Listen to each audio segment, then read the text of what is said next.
Welcome to this Las Vegas Sun podcast, I guess once known as the Rebel Room. We could still call it the Rebel Room. I'm Case Keefer, along with Ray Brewer, to preview an exciting, and I wouldn't have always said that a whole lot of years I've been here, but another exciting UNLV football season coming up. I think it's safe to say we're in the golden age of Rebel football. 3 great years back to back to back, going for 4 this year. I never really know where Brewer's going to stand because for years, he was Mr. Optimism every year. Come in, this is going to be the year we're going to get to the Las Vegas Bowl winning record, and I would sit here and poo-poo it and say, oh, you're getting way ahead of yourself. Then all of a sudden they're good. I kind of jumped on the bandwagon the last few years saying, this is for real, and you were kind of more on the fence. You didn't really want to believe it. It was like you hadn't had good things before. Now the little bit of conversation I've had with you this year, it seems like you're on board. You're fired up. Do I have it right? The past years, have you ever heard of this thing called reverse psychology? Okay, is that what it was? I was thinking if I said the Rebels were garbage, maybe they'd be better. No, 30 wins the last 3 years. So CBS, my favorite news outlet other than LasVegasSun.com, has UNLV pegged to be the at-large team in the college football playoff, playing Georgia. And the sports books have Boise State at plus 600 to be in the playoff, UNLV plus 800, North Dakota State's actually plus 900, and I think maybe New Mexico and Hawaii are in the mix, right? Mm-hmm. Memphis, who they open with, is in the mix. And I don't know if UNLV has to go undefeated to make the playoff. Their win total, I don't know why it's only 8.5. Look at that schedule and tell me, when are they going to lose? 8.5 highly juiced to the under as well. But where are they going to lose? I don't understand. I think a lot of because there's a lot of talk about how bad the Mountain West is now, and this is why this is their year to step in.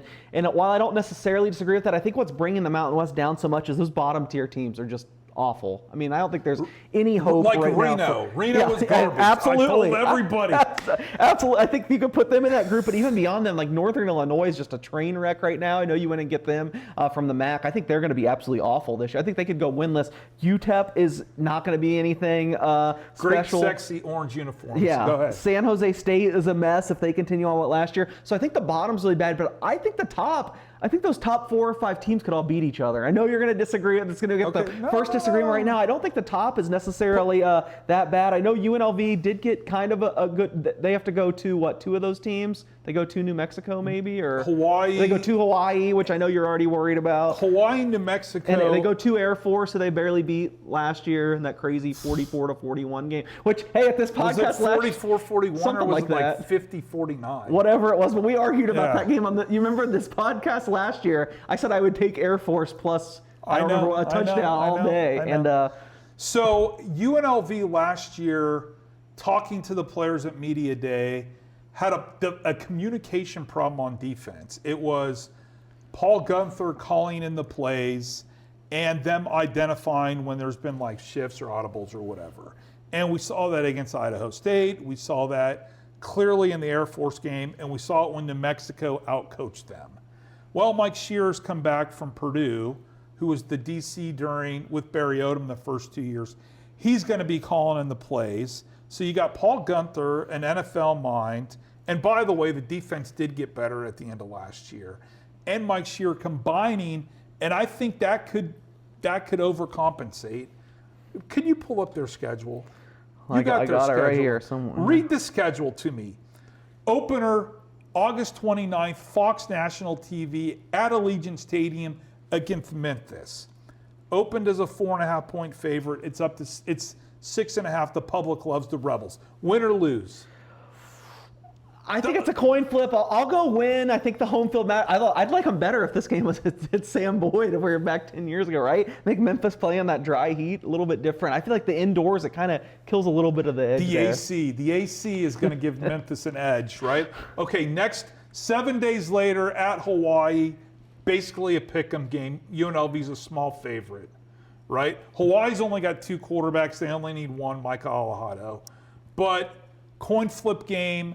The good news is it's still early in the season, so they're going to be fresh, right?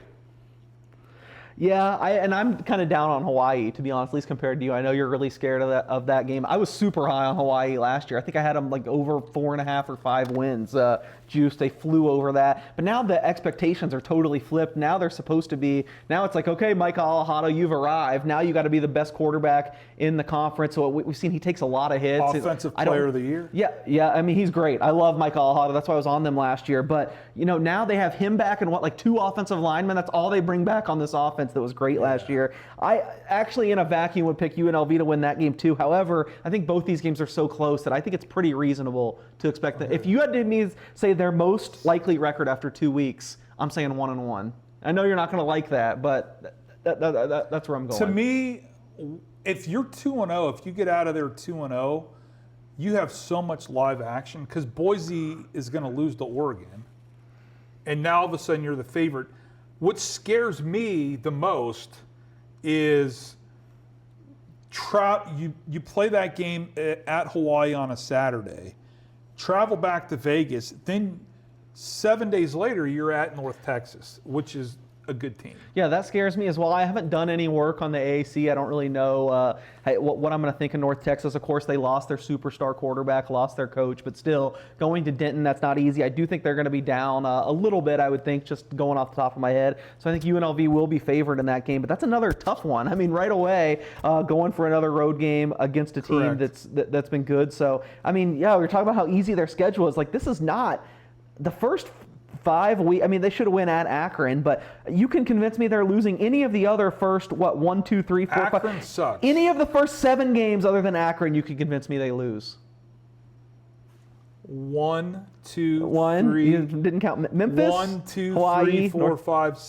They're not losing this game. North Dakota State's very good. You give me. I don't think they lose. Not at Why is everybody in love with North Dakota State? Okay, the line on that game right now is going to be like 7. The 7-point underdogs win every week. You're telling me North Dakota State is as good as Memphis?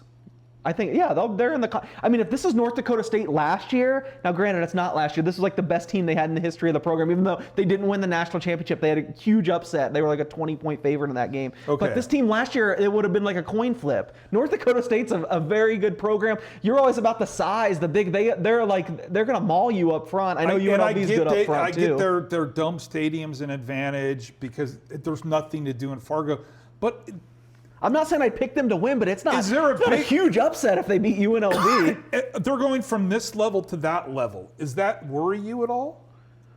It worried me more about like 10 years ago, but now all the programs that have done it, these programs have really excelled wildly. I mean, James Madison's now is one of the best G5s. It was not very long ago. They were down. Jacksonville State won their conference. They were down a level. Who are the other? I know I'm forgetting some other ones. I mean, it's just been team after team. I think the smaller conferences now, what are these teams comprised of? They're because of the way the sport has grown. You're telling me UNLV has Jackson Arnold, a 5-star quarterback. Who's been not very good in his college career. You're right. There's a reason he's at UNLV, but you're telling me that North Dakota State is going to stop that guy? I'm not picking them to win. I'm saying the line is going to be, I'm looking at some quick numbers right now. Okay, the one set of power ratings I just looked at right now would have UNLV like a 10-point favorite. 10-point favorite, it's not a gigantic upset. Okay. If they knock, I said 7, maybe I was a little light, maybe I'm higher on North Dakota State, but this is not like, it would not be them losing to Howard or whatever they did in the 10 years ago. I just think, of course, North Dakota State, according to the odds makers, is one of the top 5 or 6 teams to potentially get that at-large berth in the playoff. So there is some validity to. I mean, they played their potential to. I know they didn't end up winning the game. They played at Colorado 2 years ago with Shador and Travis Hunter, and they were a 7-point underdog in that game. So you're telling me that at UNLV, like it's not. These are completely different levels. Correct. I mean, we knew that Colorado team didn't watch any film, though. It was week 1. They were underprepared. If you want to give me North Dakota State, what I just put, what are we doing? What number are you going to give me? What number are you going to give me? What do you want to make it? 18, 19? I would max bet plus 18 right now. Are you kidding me? 9.5. No, I just said I made the number quick off power ratings. It was 10. You got to give me 10.5. If you're that confident. 10.5, $5. All right, I'm collecting this year. I want a PayPal or cash. Well, I won you the to Air Force drive- one last year, so I think you're already behind. Yeah, but Air Force was you our owed bet me last from the year. COVID year. Probably. No, okay. $5 bet. All right. Yeah, so I don't know. I think North Dakota State is definitely in the mix.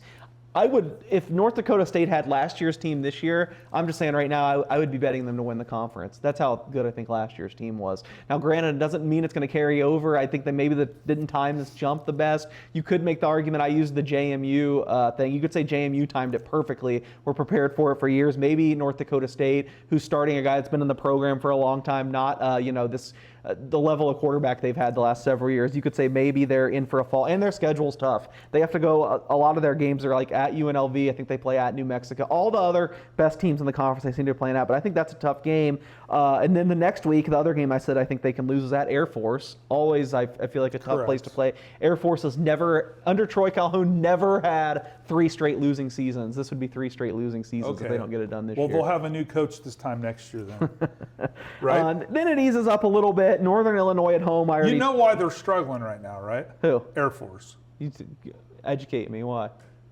Well, defensively, what does Air Force offer you when you go to college, Case? Military. A military academy degree, which I love, and the opportunity to go to Iran and fight a war, which I'm okay with. I thought that might be what you were getting at, but I didn't want to say it. What do they not offer you? NIL. Yeah, for sure. Okay. I could see it. But I think their downfall started a little bit before NIL totally took over. So. Okay. You guys only have 4% left on this camera. Okay, well, we'll pump the brakes here. Yeah, I mean. Okay. Are you going to be able to wedge this together? Yeah. We can just talk about the rest of the schedule after that. Okay. You're plugged in. You should be good. Just good again? Just start talking? Okay. Northern Illinois at home win. Wyoming at home win. At New Mexico. That could be like the playoff eliminator. Yeah, that could be a good game.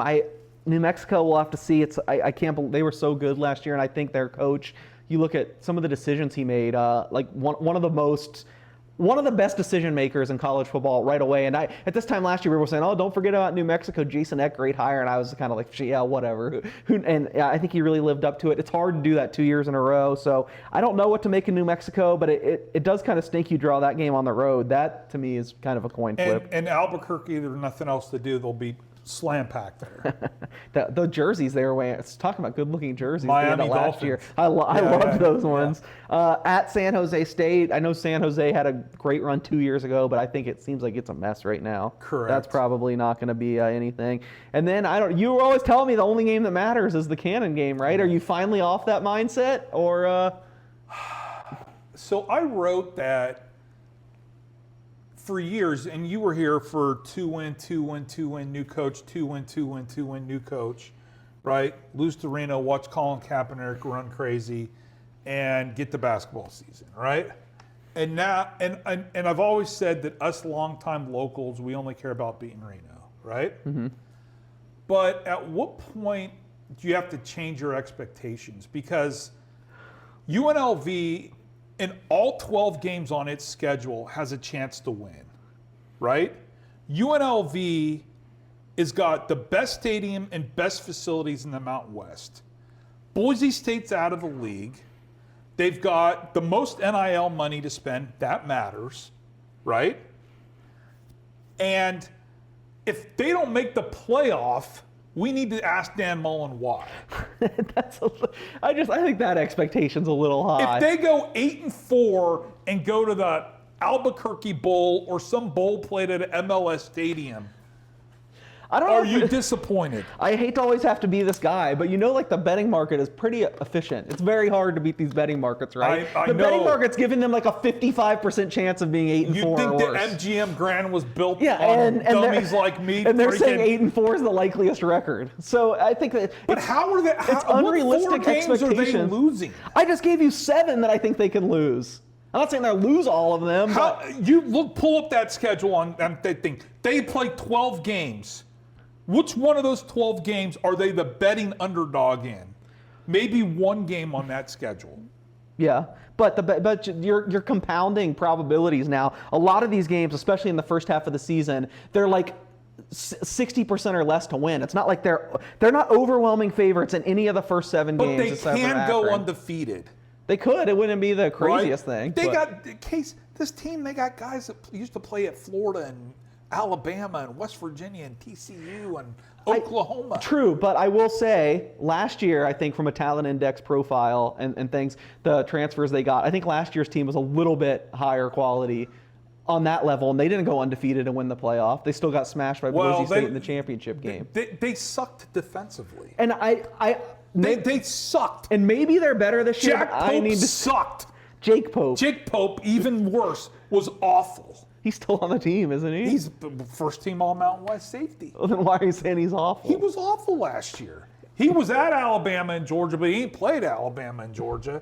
And he even openly says, listen, I was a deer in the headlights the first few weeks. I could see the defense being better, but my thing with UNLV this year seems like you're just blind faith, just jumping in. I need to see the defense be better. I've watched a lot of Paul Gunther defenses. It has not worked out at UNLV. Mike Shear is there. It's Paul Gunther on paper, and Mike Shear. I need to see it. Calling it in. And bigger than the defense. The defense is number one thing I need to see to believe. I need to see Jackson Arnold to believe, because I've watched a lot of Jackson Arnold, and the guy's been. You say Jake Pope was bad last year. Have you seen Jackson Arnold at Auburn or Oklahoma? I know it's a lot different now. He wasn't awful at Oklahoma. He had one bad game. Held onto the ball way too long. Sacked a gazillion times. True freshman, 5-star from Texas, playing at Oklahoma. I don't think that's an excuse anymore. We've seen 2 true freshmen 5-stars from Texas win the Heisman Trophy. Case, what I'm telling you, he got thrown into the fire too early at Oklahoma. And then Williams came and became the Heisman Trophy winner.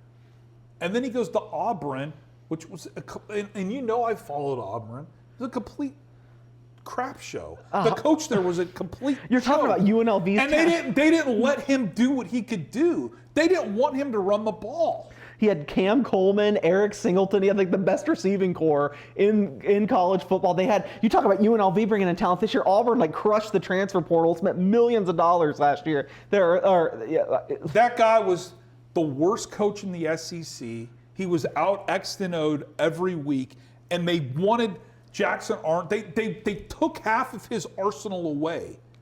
Okay, you come over to UNLV. First of all, you've got the best running back in the league, Jet Thomas, right? I'm sure he's the first team selection. First team, he's great. Yeah. He's great. He's rewriting the UNLV record book every time he touches the ball. And he's quick. He gets around the edge, and he can run in between the tackles. Everything is going to slow down for Jackson Arnold in this offense. They're going to be really good offensively. And if Mike Shear comes in and the defense is even half of what it was when he left, dude, this team could make the playoff. They could. You're looking at a playoff team. I don't think you're looking at I think they're 8.5. You've already bet the over, right? No. You haven't bet the over yet? No. I thought you were at the cusp of this. I love where UNLV is in a pro. It's so much fun that we can have these conversations instead. Are they going to make the playoffs or whatever? Instead of could they win 6 games and sneak into the Albuquerque? But I just feel like the top teams in this league are closer than I guess I don't think you see UNLV run away with them. I have them returning production there, and I know they got a lot of talented kids, 116th in the nation. A lot of times it's a crapshoot in this day and age. We don't know it's all going to sink in. Mexico's best wide receiver is a guy that UNLV didn't want, a transfer from UNL. Was it O'Mary? Yeah. Right? You're taking other people's garbage, if you will. UNLV, another black mark thing. I know I probably get held up on this spot, but top 20 in the nation last year in turnover luck. They recovered every fumble. They won all these close, crazy games at the end. You can make a good argument that they were not as strong as their record last year, and some regression is coming on that front. And again, quarterback is the number one thing to me. I have to see it with Jackson Arnold. I am just not, no matter what you tell me, what excuses you make for him, we have a pretty solid sample of this guy now that says he doesn't look near as good to me as Anthony Colandrea. We had seen flashes where I was like, okay, you put this guy with Dan Mullen, you can really convince me that he's going to be amazing. I haven't seen those flashes with Jackson Arnold. Not to say they're not there. We're going to see at the beginning of the season. I'm worried about the defense. I'm worried about Arnold. I think they will be very good. This will be one of the best seasons in UNLV history, no matter what. But playoff or bust is an insane expectation level to me. I'm worried about the defense as well. Okay. This isn't the 86 Bears. Yeah. Okay? I mean, again, if Jack Pope or Jake Pope or whatever is starting at safety, we got problems, right? He was first team All Mountain West, and you're just crucifying the kid. Did you see last year? I mean, if you buy, like, the defensive lineman, I had a great talk with Lucas Conte, right? And when you get to hear, not like you usually interview players right after practice, hot and sweaty, after a game, heat of the moment, but you're talking organized setting, long conversation, multiple questions, and you kind of hear what went wrong with the defense and why it's being fixed. They're selling you that, though. Everything sounds good when you're out of media that talking why you're going to be better. You're number one of you in the past. You've always been critical, and I agree with you. I know that there's 140 teams in Division I football, right? And I know everybody at this point of the season thinks they're going to win the national championship. You're not going to go to a media vet and say, "Hey, Case, you're the starting defensive lineman for Southwest Wyoming Tech. You guys have 11 players, 2 of whom don't have right arms. How are you going to play this year?" And you're like, "Oh, I think we're going to go all the way." There's not one player that is going to say at the beginning of the year, "We suck and we're going to lose every game." Northern Illinois, who we said is going to suck, right? They think they'll be good. They think they're going to be good. Everybody thinks they're going to be good at this hour of the day. Right? Yeah. But I have confidence in Mike Shear.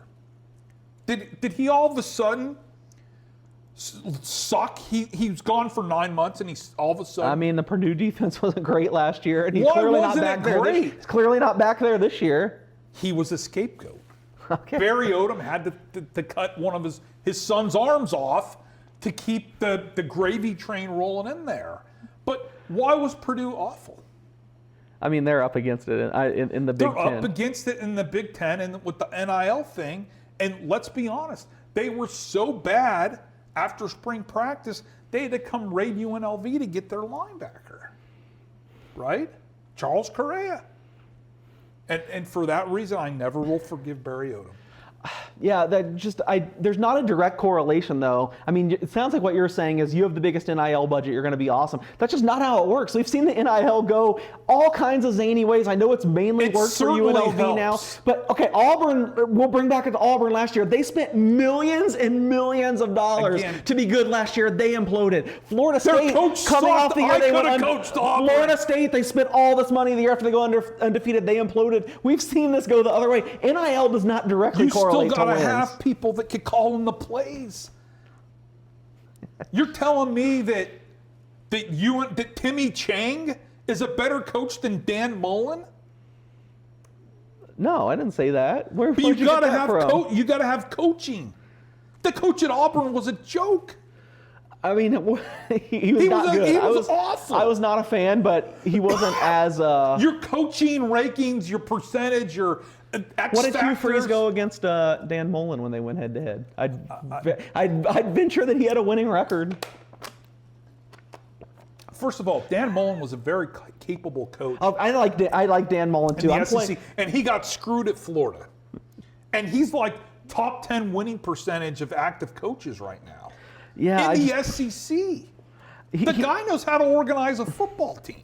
I just think we're getting a little carried away when it's playoff or bust. That's the bottom line. UNLV is coached by Dan Mullen, Case. Hugh Freeze 3-2 against Dan Mullen lifetime. Who's just so much better a coach. Different levels that you couldn't even believe how much better he is. That was the whole Mississippi State thing. Egg Bowl, Thanksgiving. Into the season, people get hurt. If he's so much better of a coach. I'm then telling they you, shouldn't be I'm telling 3 and you 2. right now, Dan Mullen is Vince Lombardi compared to that guy. I would take Dan Mullen to coach my team over Hugh Freeze right now, but I would not Dude, compare him to think to about Vince this. Lombardi. UNLV football, right? Think of what they've went through to, right? Tony hiring a high school coach, and I love Tony Sanchez. He's part of the reason why we're here in the story, right? But Marcus Arroyo, all the I can never say the guy's name right. Everything UNLV football went through. Sam Boyd Stadium, 103-degree kickoff, mosquitoes all over you, right? Getting your teeth kicked in by Southern Utah and Northern Arizona, right? And now all of a sudden, they're at Allegiant Stadium with a legit chance to be a playoff team with a 5-star quarterback under center and Dan Mullen as coach. I mean, the 5-star quarterback we're leaning a little much on. That was 4 or 5 years ago, and he's never looked like a 5-star quarterback since. So let's just stop with the 5-star quarterback. Okay, UNLV has got a crappy quarterback who's lucky to be on scholarship leading No, they've got the a team. roll of the dice quarterback. He could pan out, but he hasn't so far.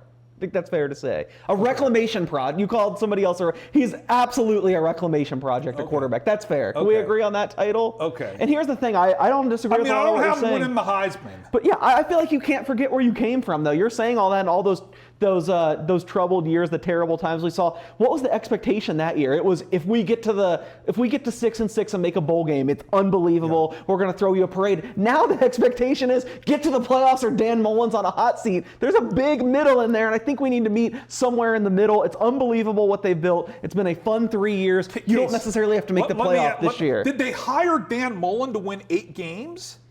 No, they hired Dan Mullen to get to the playoffs. Not in 1 year. You hire him to a better conference. You're hiring him hoping he's here, 3 or 4 years, and you make it one of those years. Why is this year the year they have to make the playoff? Because I'm not even sure this is the best team. Look at the schedule. San Jose State, Northern Arizona. The schedule's not as easy as you're making it out to be. Wyoming. You do the math, and trust me, the betting market is doing the math. You come out to them as an 8 or 9 win team. The betting market ain't always right. You're right. More percent. But well, then you should be betting the max every. I can get you 8.5 plus 140 right now. Why aren't you betting? Well, you should be making generational. Can I borrow wealth. some money? Well, you should be putting all of your own money in it. Okay, listen. USA Soccer. You watch the World Cup, right? Of course, yes. The coach of USA Soccer, Pochettino or whatever, right? Really good soccer coach. Yes. Why did they hire him? To gain respectability and stop. Did they hire him to get to the knockout stages of the World Cup, or did they hire him to get to the? This doesn't work at all. The World Cups every 4 years. You're building just towards that one thing. UNLV it's season after season. UNLV is building to this season, Case. This is not the season they were building towards. Football complex, Allegiant Stadium, recruiting budget, Mountain West Championship games. Mountain West Players of the Year, you losing a quarterback to Nebraska, Dan Mullen, getting Dan Mullen to come. They are building towards a playoff game so they can get to a better conference than a conference with North Dakota Fargo. I guess our holdup is I just feel like they were better. And Reno. I feel like they were better on paper going into the last 2 years than they are this year. I don't see how that can even be remotely controversial considering what they have on defense and quarterback. I just feel like the last 2 years teams were. I thought they had some sexy pieces, Ricky White, Jackson Woodard. But there's something attractive about Jaden the Jet Thomas, a senior, running the rock. Run him 20 times a game. Give Jackson Arnold an opportunity to throw the rock around. An improved defense, right? We'll see. That's a lot of ifs. Maybe an improved defense. You and I, we pick games, right? Yeah. I pick high school. You're going to give me UNLV under 11.5 wins? You're so confident they're going undefeated. Why for the last 15 years, every time we talk sports, you throw out these numbers and you're like, let me take advantage of Ray, my friend. I mean, come on. No, I think 10.5, I give you a fair number in North Dakota State. You look at, Case, you look at the schedule year in and year out and you're like, oh my God, they got to go to Michigan. Right? Oh, they're going to Ohio State. Oh, they're going to USC. Oh, they're going to go get their teeth kicked in by Utah and TCU. There's one team on the schedule, Cal, that's a Power 5 conference team or Power 4 or whatever the labels are, right? Yeah. And I mean, I'm not telling you that Dan Mullen is Urban Meyer, even though his son-in-law is the offensive coordinator. I'm not telling you that Dan Mullen is Nick Saban. Oh, you said he was Vince Lombardi, so. But I'm telling you, when I pick games, or like when I do our high school football picks, or even when I go to the sports book, right? And all the numbers that I look at, and I know you look at a lot of numbers and you got all these percentages in your head. I want a competent coach. Like, I'm like, oh my God, I just bet the Raiders and Antonio Pierce is the coach. You know, you want somebody who could organize the team. And I could have, and I told you, I called you after I covered their practice before the bowl game. Remember? Yeah. I said, Case, it is a disaster out here. He gave them a week off before the bowl game. They looked unorganized and disinterested, right? Okay. I thought that was a cardinal sin on UNLV. I thought that a team that used to love, that would fight to get to a bowl game, I thought that they didn't prepare well to play Ohio, and it showed. They looked awful. They looked awful in that game. But I'm telling you, this is, now, I'm probably wrong. I could be wrong. I've been wrong before. They might go 7-5. It might be an utter disappointment. They may be unprepared. They may be disinterested. They may be, like I told you with other people, maybe all these transfers aren't that good. You just don't. My bigger point is you just don't know until. But if they go 8-4, I'm going to feel awful. Yeah, I guess this is we're hitting on where we're disconnected. I think it's very likely they go 8-4. I think if you have me guess what they are right now, I say 8-4, 9-3. I'd be very surprised if they're worse than that. And to me, that is not a disastrous season. If you go 8-4, you could still even make the conference championship game at 8-4. Technically, to me, that's not like this is UNLV we're talking about. This is not Notre Dame. I know, and I'm name on the jersey guy, guilty. Like UNLV basketball. I lived through the glory years, 3 Final Fours in 5 years, national championship 1990, greatest team in college basketball history 91, right? And I have, over the years, come to accept that they're not going to win a national championship. But the goal every year is to make the NCAA tournament. And year after year, they can't even get past the playing game of the Mountain West tournament. They play Air Force every year in the playing game of the Mountain West tournament, and that is so unacceptable. And we accept it, and every 2 or 3 years we get a new coach and we try to fix it, right? And this is where football is. This is not UNLV football. It started with Tony Sanchez. When Tony Sanchez got here, they didn't even have enough money to get their players on campus in the summer. They were showing up before camp started, right? This is not that UNLV football team. This is not the PCAA Rebels playing Long Beach State and Pacific, right? This is UNLV in the greatest city in the world, which you live in, right?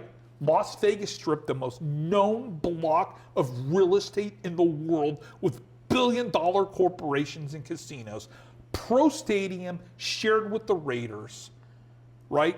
A top-tier research university, U.S. World and News high rankings, and an opportunity to change the face of the university through athletics. If you have a good football team or a good basketball team, the world thinks you have a good university. And they have a chance to get into a real conference where real money is paid, that money could funnel through the university. And this is the opportunity now. You have to take it. You have to win this season. This is do or die. You cannot go 8-4. You have a chance to get in the playoff. We don't know how the playoff is going to look next year. We don't know how it's going to look moving forward. We don't know how the realignment's going to shake up, but it is going to happen, and UNLV has to have a seat at the table, and they have to win this year. They have to go to the NCAA basketball tournament. They have to go to the playoff. I mean, the NCAA basketball tournament, you're having, 20-some lower conference teams make it? College football, you have 1. It's just not the same expectation. They have to be that team. They have to be that team. I think that is wild for a team that's never been there. You cannot have Case.